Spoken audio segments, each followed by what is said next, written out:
Hello friends, आपने flaxseed या अलसी के बारे में तो सुना होगा।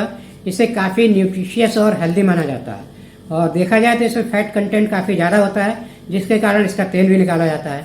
और इसमें फैट के अलावा प्रोटीन और कार्बोहाइड्रेट भी ठीक मात्रा में मिलते हैं और इसी के साथ साथ इसमें फाइबर अच्छी खासी मात्रा में मिलता है। और अगर की बेनिफिट्स की बात करें तो इसका जो फाइबर है ये दो तरह का होता है, सॉल्युबल फाइबर और इनसॉल्युबल फाइबर। इनसॉल्युबल फाइबर हमारे गट मूवमेंट को नॉर्मलाइज करता है और हमारे बाउल मूवमेंट को सही रखता है। इसी के साथ साथ जो सॉल्युबल फाइबर है इसका की बेनिफिट हमें हमारी हार्ट हेल्थ को लेकर मिलता है। ये हमारे बैड कोलेस्ट्रॉल को कंट्रोल करने में हेल्प करता है। बैड कोलेस्ट्रॉल यानी कि एलडीएल कोलेस्ट्रॉल के एब्जॉर्प्शन को रोकता है।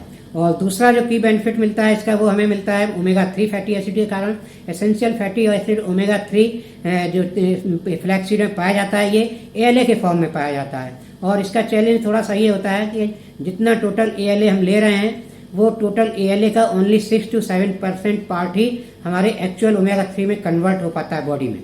डायरेक्ट ओमेगा 3 तो नॉन वेजिटेरियन चीज़ों में ही ज़्यादातर मिलता है। तो इस तरह से ओमेगा 3 के भी दो कंपोनेंट होते हैं। एक ईपीए होता है इसका कंपोनेंट। ईपीए जो है ये हमारी हार्ट हेल्थ को सपोर्ट करता है, हार्ट को मजबूती देता है। इसी के साथ साथ एचडीएल कोलेस्ट्रॉल जो गुड कोलेस्ट्रॉल है उसके लेवल को मेंटेन रखता है सही लेवल पर। और इसी के साथ बैड कोलेस्ट्रॉल एलडीएल कोलेस्ट्रॉल को कम करता है।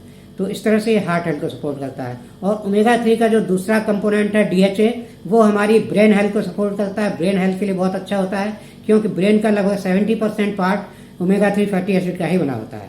एक और इसमें की न्यूट्रिएंट पाया जाता है प्लांट एस्ट्रोजन। तो प्लांट एस्ट्रोजन एक प्रकार का हार्मोन ही है। इसके कारण क्या फायदा मिलता है? इसके कारण लेडीज में, महिलाओं में रजो निवृत्ति के दौरान या मीनोपॉज की कंडीशन के टाइम जो सिम्टम्स आते हैं जैसे कि हॉट फ्लैशेस, नाइट स्वेटिंग या मूड स्विंग या फिर नींद का डिस्टरबेंस होना, इस टाइप के अन्य भी कई सिम्टम्स होते हैं, कमजोरी लगना। तो इस टाइप के सिम्टम्स को कंट्रोल करने में फ्लैक्सीड काफ़ी मदद करता है इस प्लांट बेस्ड एस्ट्रोजन हार्मोन के कारण। तो इस तरह से दोस्तों फ्लैक्सीड के काफ़ी फ़ायदे हैं। इसके अलावा अन्य बहुत से भी फ़ायदे हैं, यहाँ मैंने सिर्फ की बेनिफिट्स की बात की है। तो इसे अपनी डाइट में शामिल कीजिए और इन्जॉय करिए। और ज़्यादा इन्फॉर्मेशन के लिए आप मेरे लॉन्ग वीडियोज़ देख सकते हैं।